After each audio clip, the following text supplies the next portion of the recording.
as we said, day 22 of the government shutdown. Yes. The clock keeps rolling and rolling and rolling. Officially the longest shutdown in history, the longest, of course, being in President Trump's first term back in 2018. The shutdown centered around the Democrats' fight to renew those Affordable Care Act subsidies. Today, the Senate's going to try again for the 12th time in hopes of getting a funding bill passed. Joining us now to talk more about the health care debate at the center of this shutdown is Indiana Representative Erin Houchin.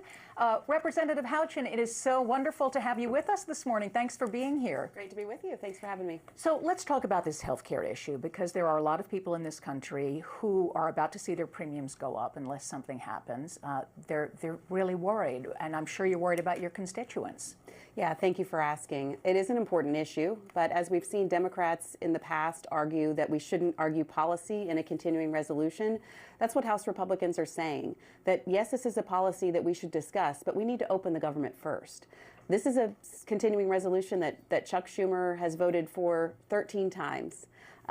We really need to get back to the business of opening the government because it's hurting American federal workers. It's hurting our troops who are having to potentially go without pay, hurting WIC and SNAP benefits.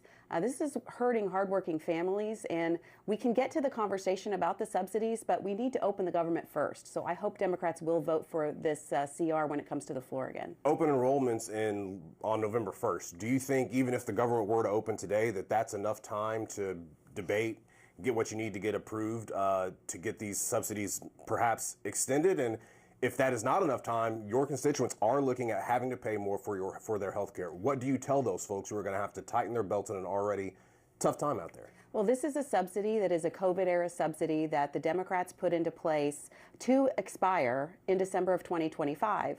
When we passed the One Big Beautiful Bill, we simply didn't extend the tax subsidy. This is a broken program, and we're not going to fix it by continuing to throw money after a broken program. We need to fix the healthcare system so it works for working families in America, and they have a functioning healthcare system.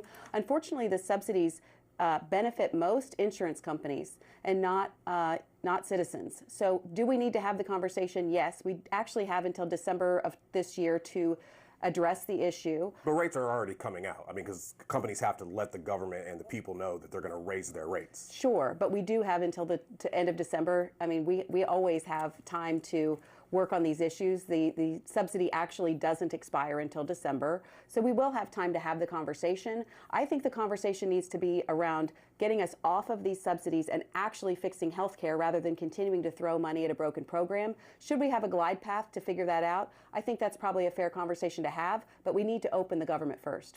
So the Democrats are saying, you know, we're having a hard time trusting Republicans, particularly after rescissions. They appropriate this money and then the money is clawed back. So I think that there are Democrats out there who really want to believe Republicans and that you're going to do this ACA talk. But what do you have to say to those of them who are reluctant?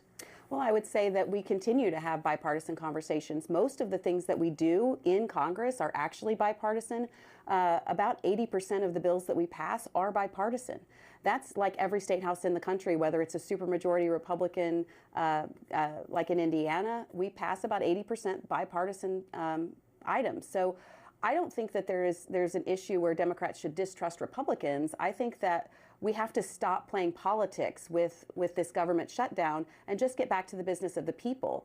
We will have differences. We will argue on things maybe vehemently sometimes on behalf of our constituents, but we have to open the government to continue those conversations and those negotiations. I think that's where it starts. We can start to rebuild that trust, but open the government. Let's stop hurting the American people. Did rescissions hurt that trust, though? Because I get it. It's great that we see our Congress folks acting in a bipartisan manner, but to act in a bipartisan manner only to have the other party come back and cut the money that was already appropriated will lead to a lack of trust, will it not? Well, I don't think that's a fair representation of the rescission package. Okay. I mean, 77 million people elected President Trump to do the very things that we did in the One Big Beautiful Bill and the rescission package. So elections do matter, and what we did in the rescissions was exactly what I think the American people wanted us to do. Maybe that's not what the majority of Democrats wanted us to do, but it is what the American people are asking their elected representatives to do, which is what we're trying to do. So I don't think it's a fair representation to say that we're somehow not being fair to the other side. We're trying to do our job in representing our constituents, and that's what they asked us to do. I would go back to 80% of what we pass in Congress is actually bipartisan.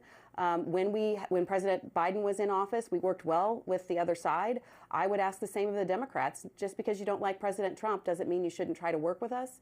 And unfortunately, politics do get in the way of these conversations, especially when you're shutting down the government, holding the American people hostage for illegal immigrants or non-citizens accessing taxpayer-funded health care, for $1.7 trillion in additional spending that we can't afford, and for funding all of their wish list items that the American people didn't vote for.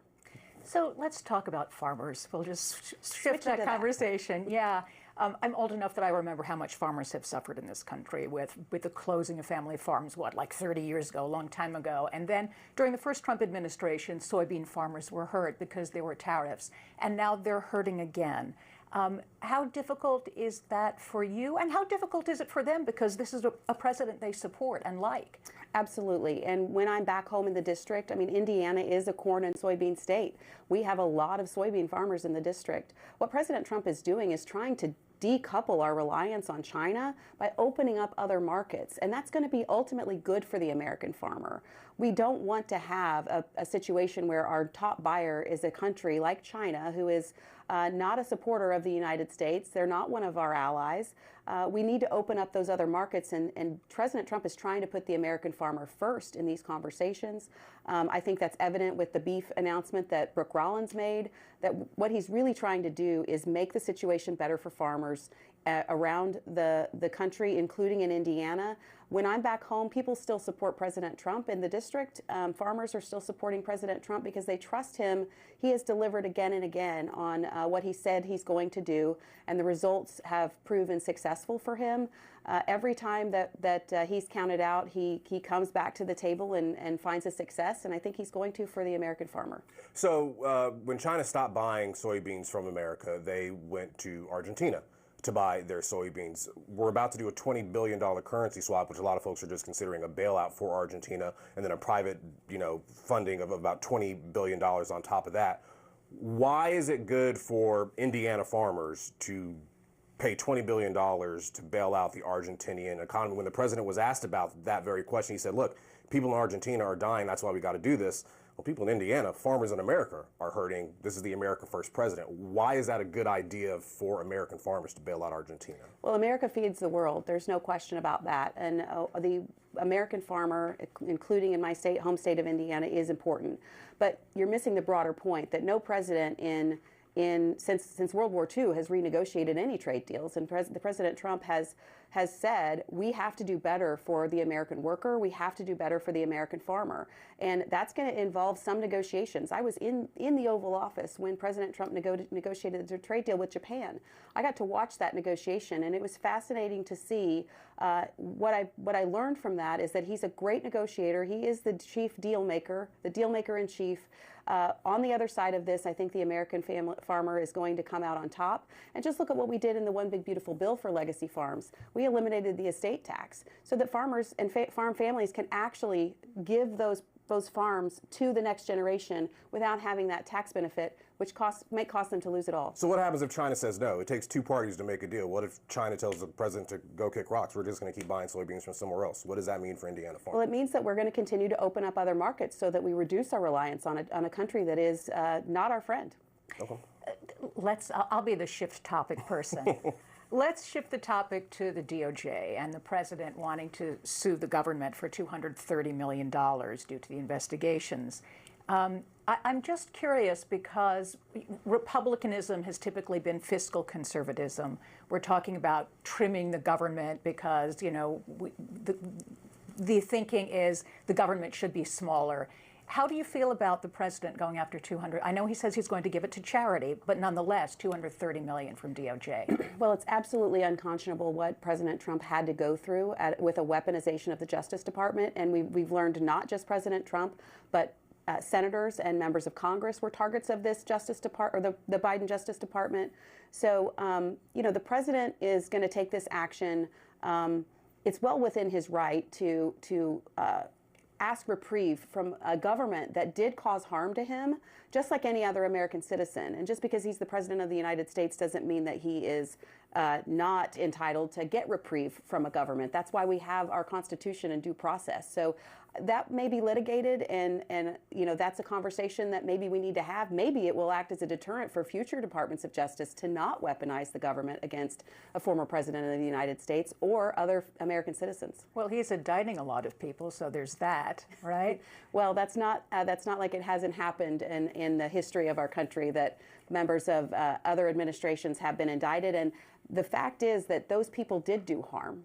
They did harm to the country in some of their actions, and our courts will find whether or not they're accountable, or they're responsible and accountable for that, and that's why we have due process.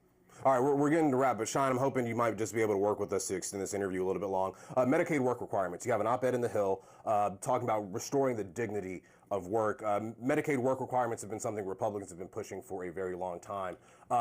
What evidence do you have that Medicaid work requirements work and don't just add costs to the administration, the administrative state of having to get folks to check in, more than they have been?